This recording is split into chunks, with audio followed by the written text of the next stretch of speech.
Well, what I wanted to do today was start talking about episodic memory and the hippocampus in a more clinical domain. Really, up till now, we've talked about it in terms of healthy, normal humans.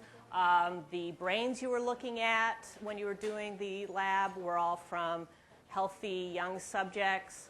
And today I wanted to talk about its relevance of studying memory in the hippocampus to disease processes, namely Alzheimer's disease.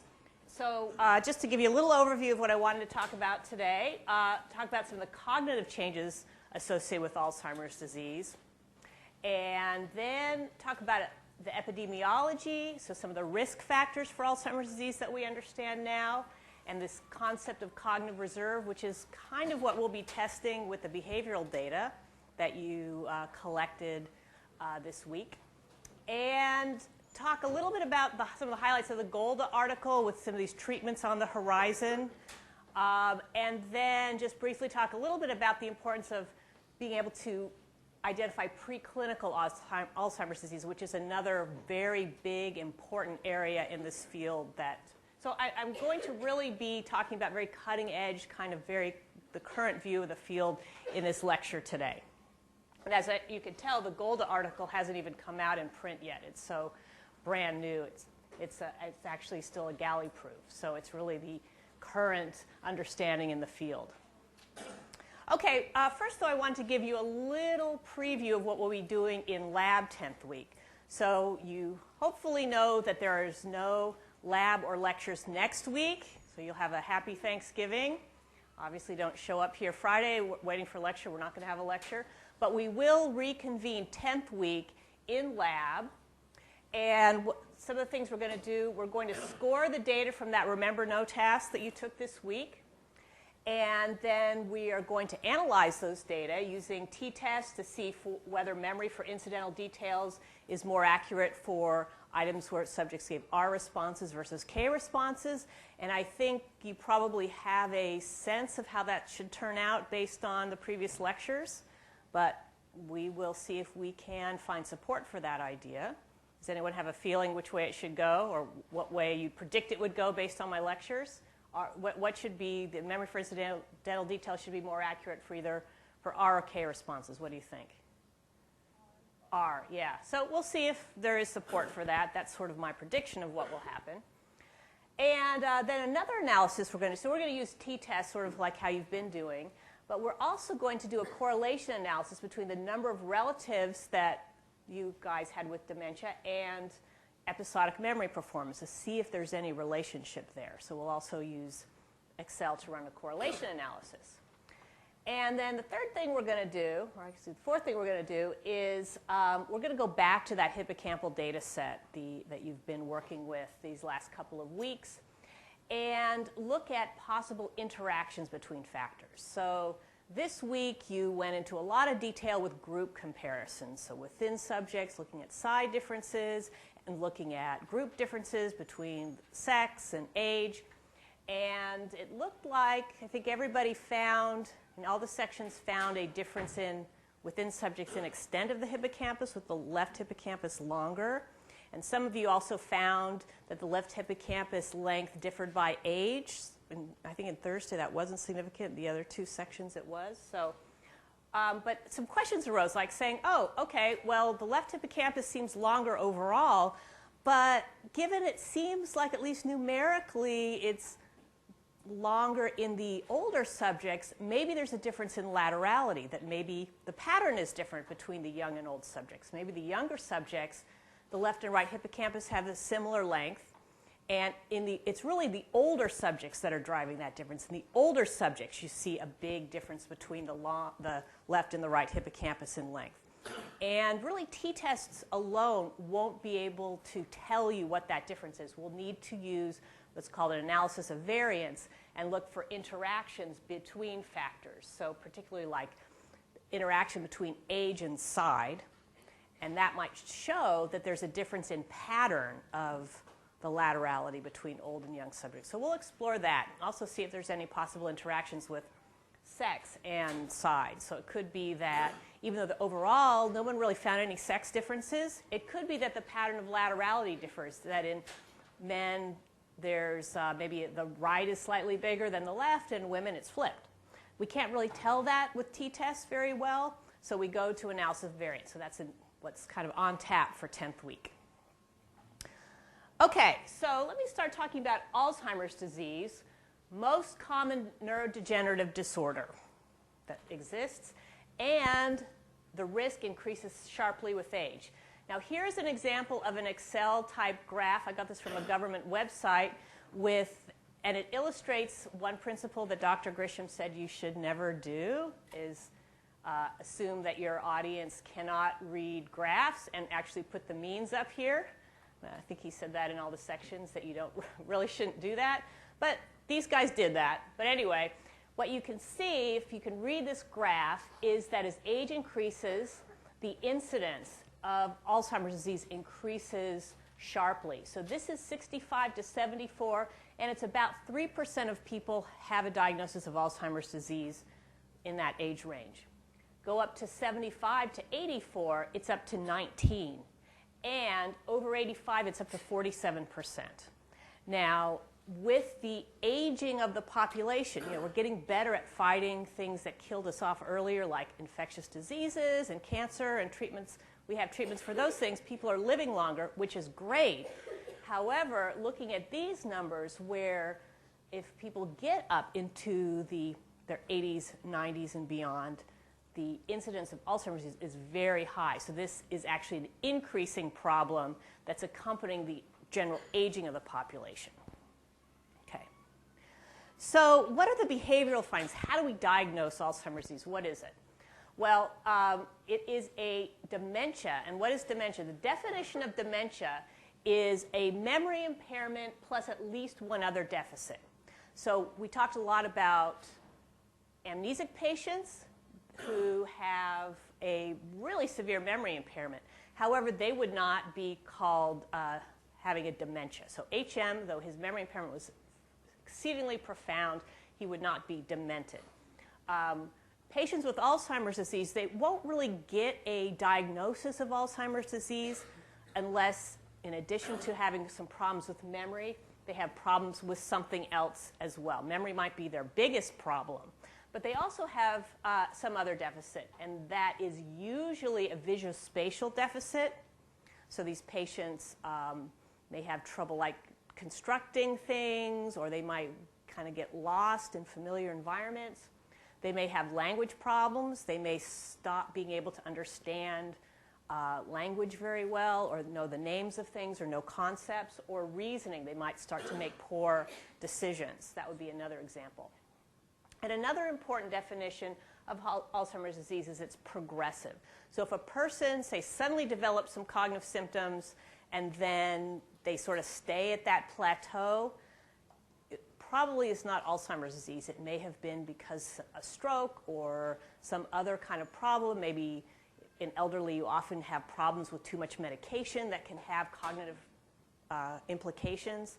So you wouldn't jump to a conclusion of Alzheimer's disease if the person seems to have had a problem and then just sort of stayed stable. Really, another key aspect is it gets worse and worse and worse from year to year. It's progressive disease. That's part of the definition. So if you have these things, diagnosis of Alzheimer's disease is quite likely.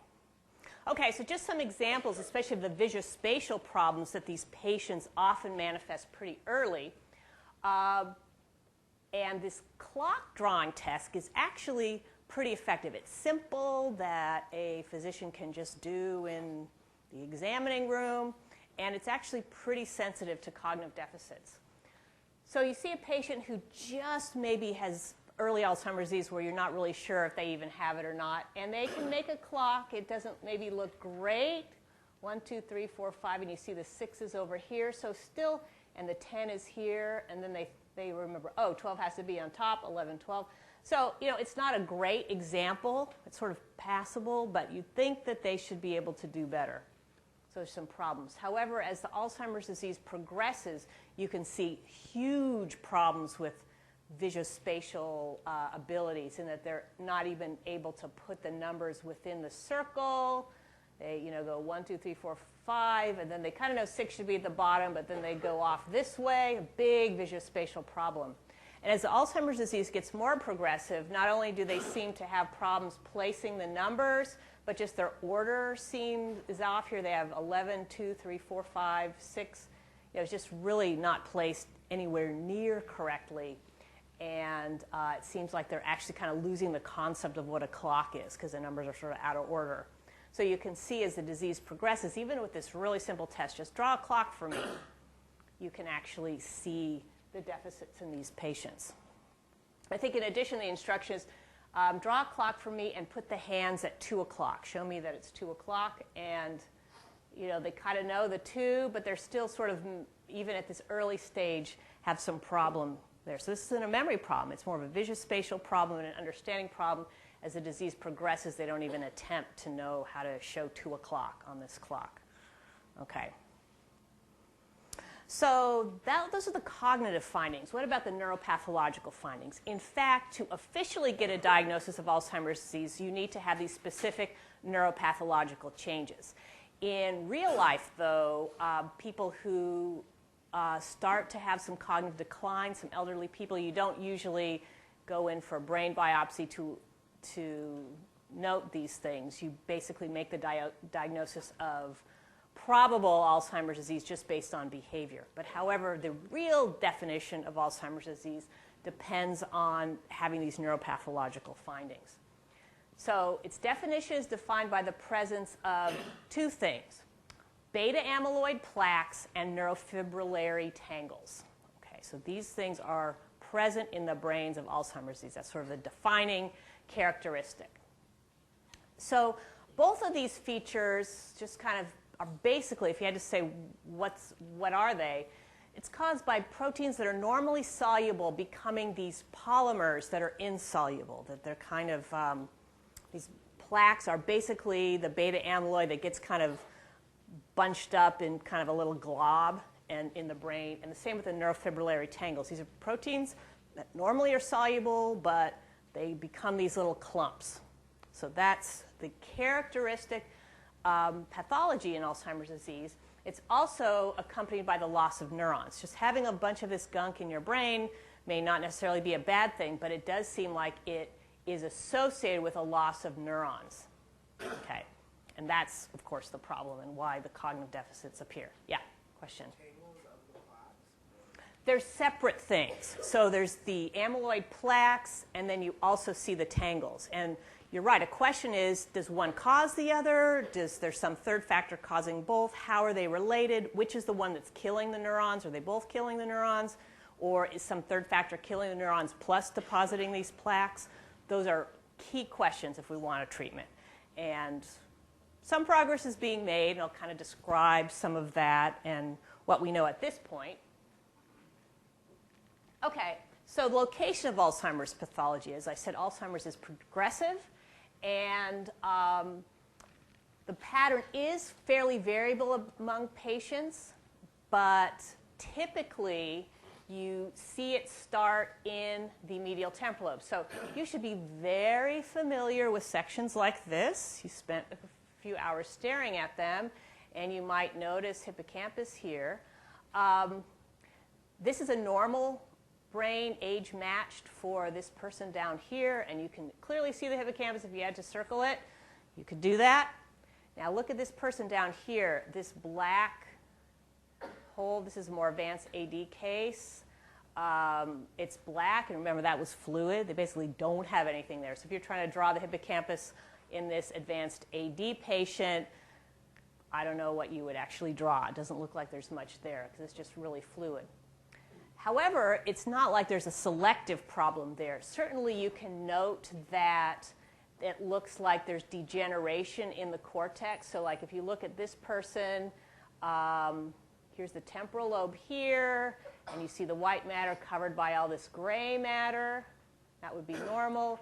Here you see a lot of that gray matter degenerated. You really don't see it. Look at these ventricles, how large those are compared to a healthy subject. So you have overall degeneration as well. I think also you just see less cortex here up in the, in parietal regions. You just see a lot of general degeneration. However, some of the earliest regions where you see Alzheimer's disease is in the medial temporal lobe, hippocampus and entorhinal cortex.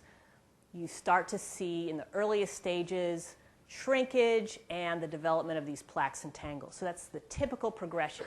Starts in hippocampus and entorhinal cortex, but then other areas become involved as the disease progresses. And I would say the regions that you, in an advanced case where you see degeneration, temporal, parietal, and frontal lobes particularly. And that kind of fits. Parietal, would be involved in visuospatial, which is a symptom that comes on pretty early. In these patients, even in fairly advanced stages, you see sensory cortices and motor cortex can be fairly well preserved, I think, relative to the other cortical areas. So it seems these high-level association cortices that we talked about, which are, of course, the regions that in a previous lecture we talked about are the regions that are really feeding the medial temporal lobe information. Those are areas that also seem to be degenerating in Alzheimer's disease as it progresses. Okay, so little highlight of what these plaques and tangles look like. Here's some plaques. Here's another one, this brown thing. Here's some little tangles. So what are the plaques? Well, you have a protein in your brain or in your body, amyloid precursor protein, and it can be broken down into fragments that are called beta amyloid fragments. Normally, you would be able to process these and break them down, these beta amyloid fragments, but in Alzheimer's disease, they seem to form these clumps. So these clumps are clumps of beta amyloid that are not broken down, that are just kind of sit there as big clumps. What about tangles? Tangles are formed from the tau protein. So you may have heard of this protein in terms of it's a component of microtubules. About microtubules, probably have heard about those. Of course, they're very important for the structure of the neuron. But, so it's an important protein, but in AD it looks like it forms these tangles that are hyperphosphorylated. There's a lot of they get all phosphorylated and they form these kind of pathological little tangly clumps that a normal brain doesn't have. Okay, so that's kind of the pathological signs that define Alzheimer's disease. They have these two different things. Now, I should say that there are a lot of people, healthy, elderly, running around that have, that have maybe donated their body and brain to science, and even though they were very high functioning, no one had diagnosed them with AD at all or dementia. You can notice some of this pathology in their brain. So there are healthy people with this, you can find plaques and tangles. Okay. So, well, how is it caused? We don't know for sure, but certainly there are a lot of good theories out there. I'd say the dominant view, and certainly the view in the Golda article, focuses on the amyloid plaques. And the idea is that because there's a problem with processing the amyloid precursor protein and breaking it down into these amyloid fragments, that they clump, and the amyloid plaques are directly neurotoxic. Remember, the problem with Alzheimer's disease is not that you have this gunk in your brain, it's the cell death. That's what's causing the cognitive problems. And that these plaques appear to be directly neurotoxic. What's the evidence for that? Well, transgenic mice, which overexpress the amyloid precursor protein, and as you probably know, we have techniques now where we can create strains of mice where we can manipulate the genetics of the mouse, and we know the gene that codes amyloid precursor protein. So when we create these mice that overexpress this protein, they do have a lot of plaques. They also have a loss of neurons. Okay, so that's one big piece of evidence, a direct piece of evidence that actually that plaques are killing the cells. Also, there are people who have genetic problems leading to overexpression of APP, or the amyloid precursor protein, that because sort of like these transgenic mice, they have a mutation and that causes an overexpression of APP or a problem with processing it.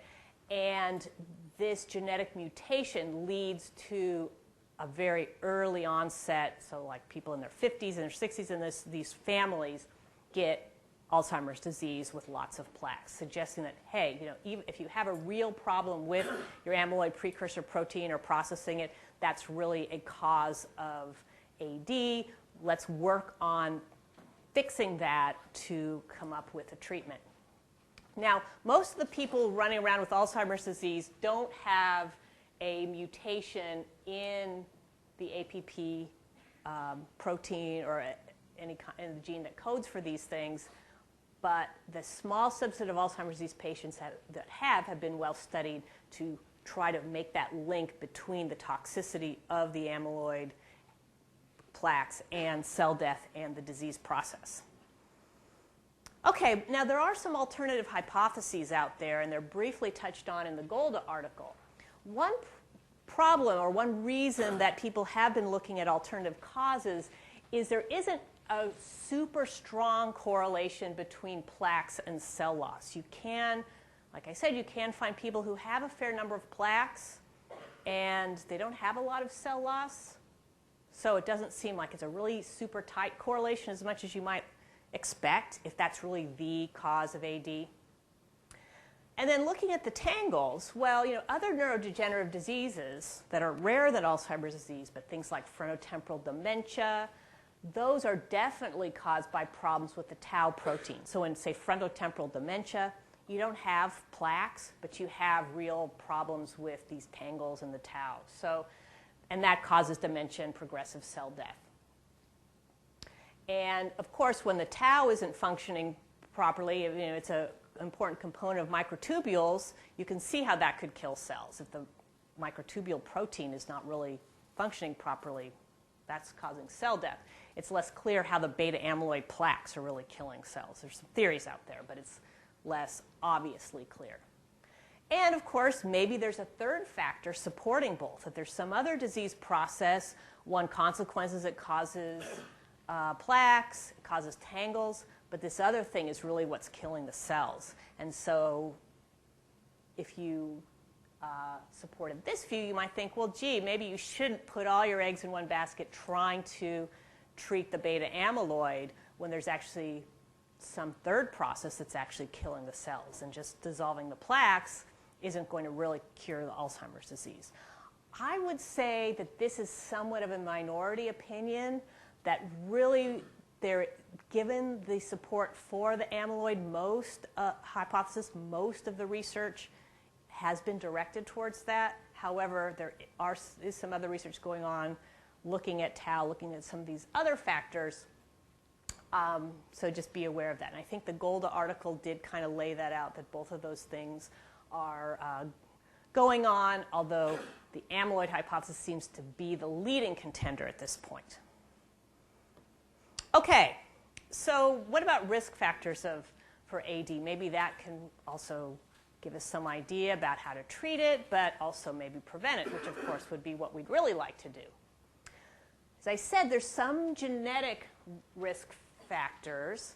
First of all, there are some specific mutations that have been reported that are directly linked to an early onset AD, and they tend to be autosomal dominant inheritance. And so a few different pedigrees have been described where the family has, a lot of people in the family get an Alzheimer's disease, say, in their 50s, and it has a pretty bad course. I mean, they get worse pretty quickly. And they've been studied in terms, and usually like half the offspring of a parent who has this genetic disorder will also get it. So there's several families that have been studied in a lot of detail. And in some of these pedigrees, they have detected the gene seems to be either on, there's some on chromosome 21, 14, and chromosome 1. There's some families in Japan and one in Sweden, several in the United States that have been studied really extensively. Now, the majority of patients with Alzheimer's disease don't fall into this category. However, these genetic cases have been very interesting because we can see what is the gene doing that's mutated, and maybe that'll give us some insight into what's causing this in the typical cases. Okay, so one of the mutations that have been studied in most extensively, at least that I know of, is the Volga-German family mutation. So make a little segue into European history. I'll promise it'll be brief. Catherine the Great invited people from Western Europe in the 18th century to come settle in areas in Russia to get the population up, and they could farm and civilize their region to some extent. And one group of takers were a group of Germans who settled in this part of Russia, kind of here near Kazakhstan. They were allowed to maintain their customs and language and religion while living within Russia. So they were kind of an insulated community to some extent. Now, a lot of them, though, eventually left Russia, especially around the turn of the century when there's a lot of immigration to the United States from Europe. And these guys, I think maybe they felt some of their rights were being lost at this point. And a lot of them immigrated to the U.S., particularly settling in the Midwest. So there's a lot of descendants of these Volga Germans living in Colorado and Kansas and Montana and places like that. Okay, so among these descendants, there is a family line with a genetic early onset AD, this Volga German mutation. And it has, by studying these pedigrees with large numbers of members of these families, it's been traced to a mutation on chromosome 1. And then once they found what that mutation was, they were able to find out, well, what protein does it code? What does that protein do? And through tons and tons of research, they found that the mutation is in a protein, a gene that codes for a protein that processes the amyloid precursor protein. And it results in a beta amyloid that's very likely to aggregate. It's a very aggregating version of beta amyloid. So these folks who have this mutation, and it's an autosomal dominant mutation, these folks who have that mutation tend to have more of these plaques. They come earlier. They start coming in their 50s. And by their 60s, they can have very severe end-stage Alzheimer's disease.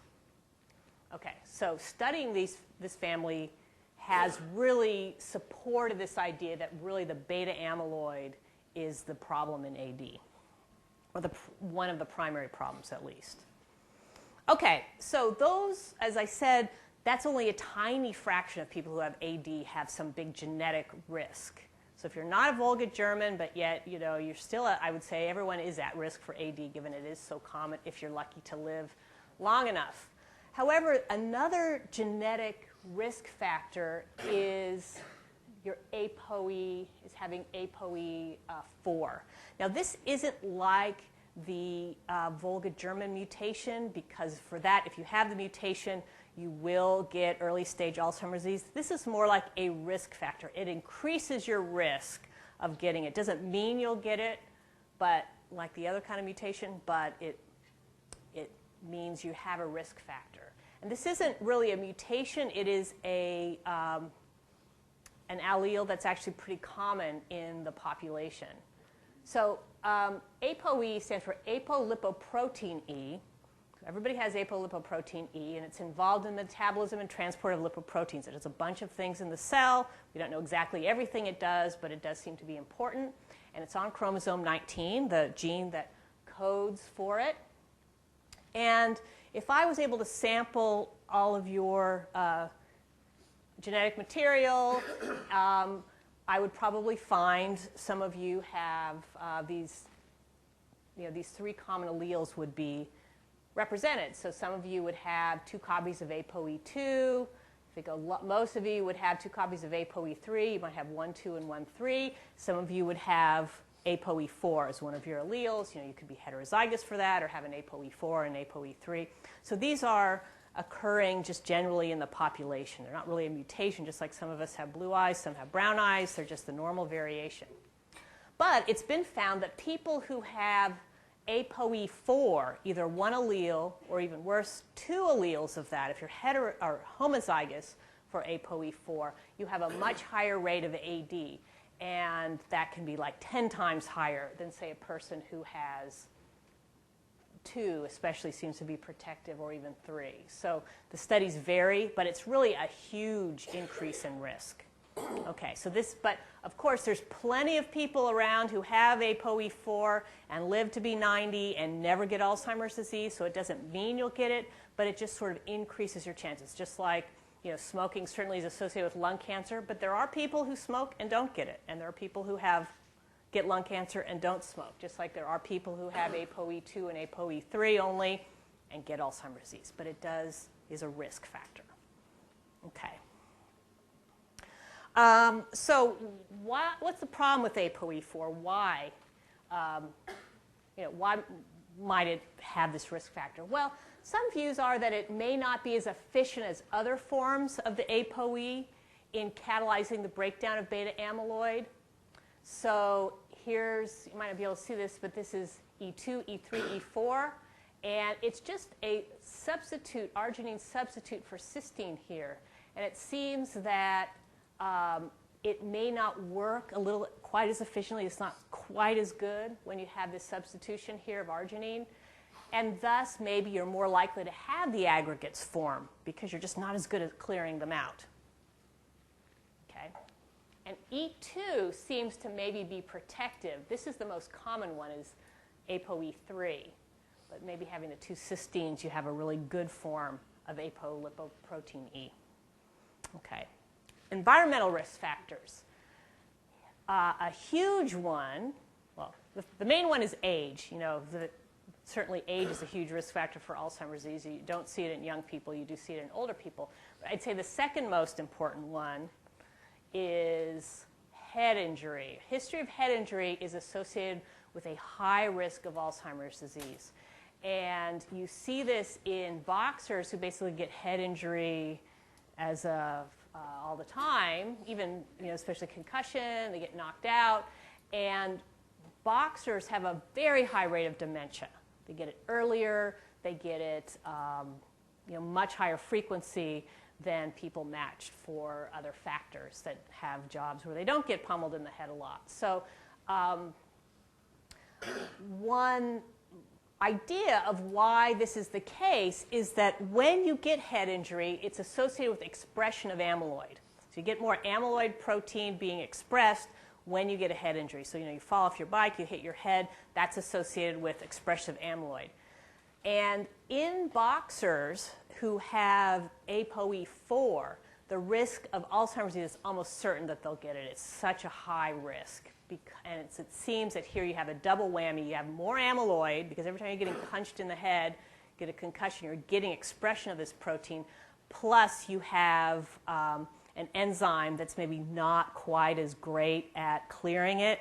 So I think the risk is so great that I think anyone who is ApoE4 status, this is not the job for them, or any kind of job where you're going to have head injury, because you're almost certain to get Alzheimer's disease. And I think people have called for genetic testing for people wanting to go into a sport like boxing because of this huge risk. Question? No, just a comment. I think they found the same thing in NFL players and people and others who play football. And I think that the NFL is actually suppressing the studies. Really? Yeah. I mean, I could see also football would be maybe not quite as bad as boxing, but certainly a lot of head injury. I mean, it doesn't have to be like, a car accident level head injury, but just the constant banging, does seem to have an effect on expression of amyloid. Okay, protective factors. So that's the bad news. But what about protective factors? Well, the good news for all you guys, especially higher levels of education, are associated with lower AD risk. Okay, so that's good news. Here you're worrying about your finals, you're studying hard, but you can also take it to heart that you're actually benefiting your brain by all this hard work and studying. And you might say, well, of course, education is associated with better jobs. You probably have better health care, better food. You live in places with less pollution. It's so confounded. Well, even studies that seem to try to eliminate those other factors as much as possible and control for those things still find a benefit of education, and suggesting that the benefit of education is independent of all the other good things that come from having more education, like socioeconomic status. Okay, so, well, why is this the case? And it seems like having higher education, maybe stimulating your brain more, has a beneficial effect. But again, we don't know if is it just because having, if you have a good job, you have a lot more stimulation, you're in maybe a more stimulating environment, and that's why you're protected against AD. Well, some insights came from a very large, long-term study of a group of nuns living in Minnesota who, as part of their good works, donated their time to be research subjects to look at the course of Alzheimer's disease. So it was a large group of women that were studied longitudinally. And, of course, when you ever have a large group of elderly people, some fraction of them developed Alzheimer's disease. And interestingly, if you went back and look at essays that these women wrote when they were very young, say when they were entering the convent, when they were 18, 19 years old, they had to write an essay about why they wanted to become a nun. You could take these essays, and some rater who was an English professor could rate these essays in terms of their complexity, in terms of thought, and some essays were much more or better than others who had much more simple kind of sentence structure and simple thought. So when you rated these essays, it was found that those essays written decades earlier correlated with later AD. Those women who wrote the really great essays had less chance of getting Alzheimer's disease than those women who wrote not such good essays. And why is this important? Well, in the convent, certainly the level of stimulation was the same, the health care was the same for all these women, the food that they ate, their daily activities were all very similar. But the idea is those women that came in maybe with a higher intellectual level, as measured by their complexity of their essay, seem to, even 50, 60 years later, have a protection against AD. So maybe with education, you are kind of increasing your intellectual abilities, and no matter what kind of job you get or what kind of stimulation you have in your life, that will protect you way down the road, 50, 60 years from now. At least that's the conclusion we can draw from this. So this is this idea of cognitive reserve, that we all have some level of cognitive reserve, and that knowing that the Alzheimer's disease pathology develops gradually, that it isn't just suddenly overnight you're full of plaques, happens gradually. There's a point at which the function, the pathology overwhelms neural functions. So if you, at some point you have so much pathology, you're going to start showing signs. Those with higher education, higher levels of cognitive processing, this point comes later. You can kind of function in life well enough until, it'll be later until that pathology develops. So some evidence for that is if you look at patients with higher levels of education who have just had end-stage Alzheimer's disease, the patients who have the higher levels of education, so that you have a PhD and a person who has a high school education, they both died of Alzheimer's disease. That person who has the PhD, a lot more beta amyloid than the person who is a high school graduate. So it's kind of like that person with the PhD could hold it off, their functional decline longer. Okay? That's the idea of cognitive reserve. Okay, so last thing I want to talk about are some of the current treatments that we have out there. So right now, what's approved are treatments that basically target symptoms. They attempt to boost the cholinergic system by inhibiting the acetylcholinesterase enzyme. So you probably know acetylcholinesterase is an enzyme that's in the synaptic cleft, and it chews up acetylcholine. Should be familiar. There are drugs that inhibit that enzyme, thus making more acetylcholine available at the synapse. And that's the kind of standard of care that you would get now. Everyone gets those kind of drugs. However, they're not treating the cause of Alzheimer's disease. They're just sort of trying to boost up the little bit of you have and just slow the functional decline, but they don't actually treat the disease. Newer approaches look into interfering with the formation of amyloid plaques and tangles or their toxicity. And so that's really the focus of the Golda article. What are these treatments that are in various stages of development, either in animal models or in FDA initial clinical trials, to actually get at the cause of AD and try to halt it? Okay, so a lot of these treatments are targeting the beta amyloid toxicity, and there's a kind of a complex figure in Golda. This one I think is a little clearer. It's a little blurry here, but maybe you can still see it.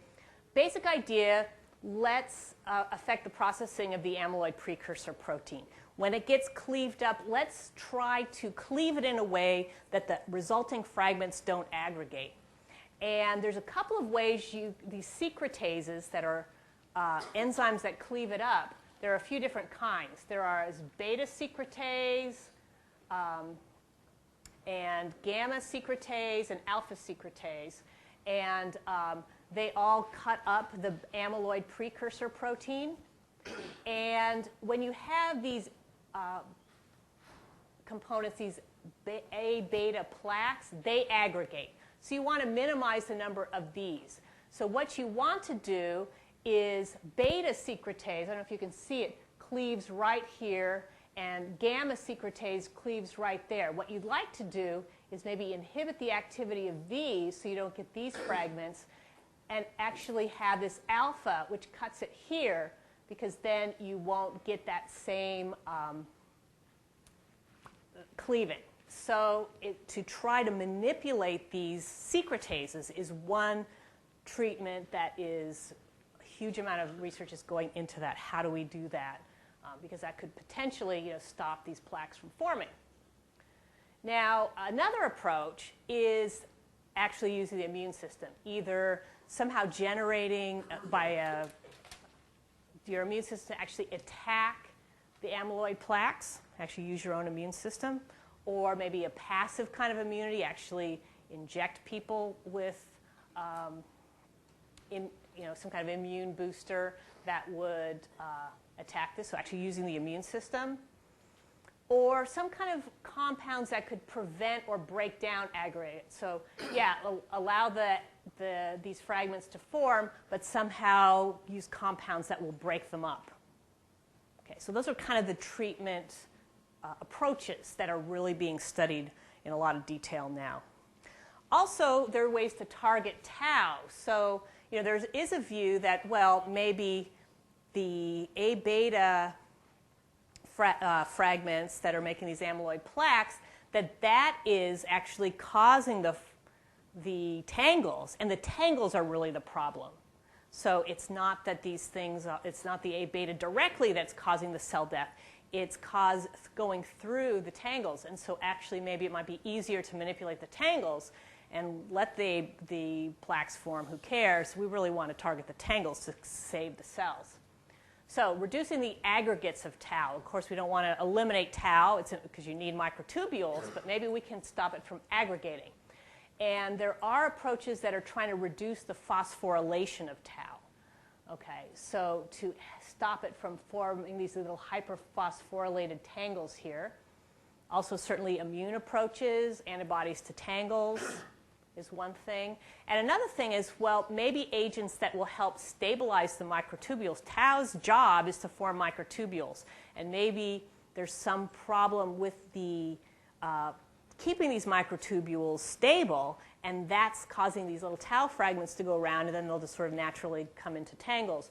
Maybe it's better if we can just make sure that microtubules are stabilized.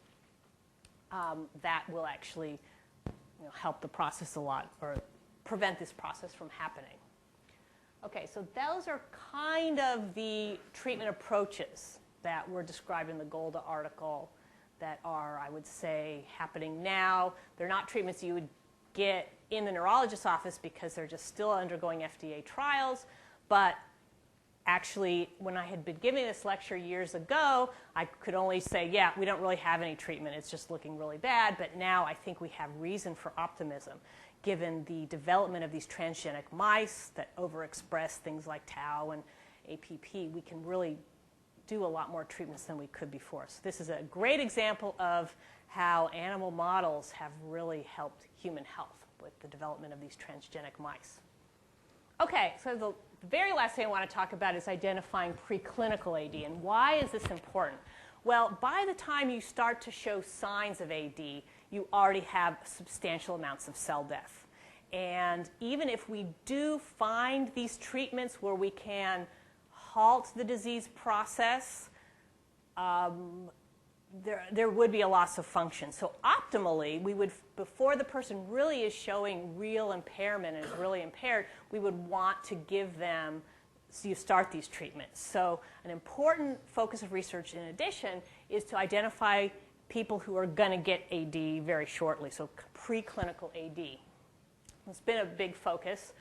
There is a group called mild cognitive impairment. This is kind of a new category. So these are older people who are starting to experience a memory decline. They notice something is a little wrong, and their performance is somewhat below normal of what you'd expect for the normal kind of age-related memory decline.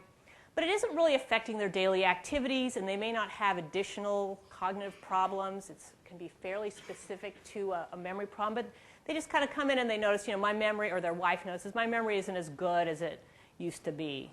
I think there's a little something wrong.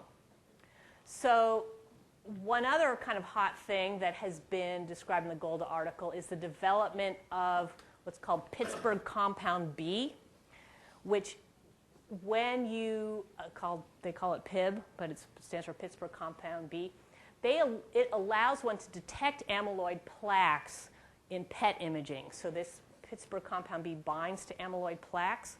So you could take a person who's healthy, who doesn't have Alzheimer's disease. They might have a little concern that their memory is fading faster than they think it should.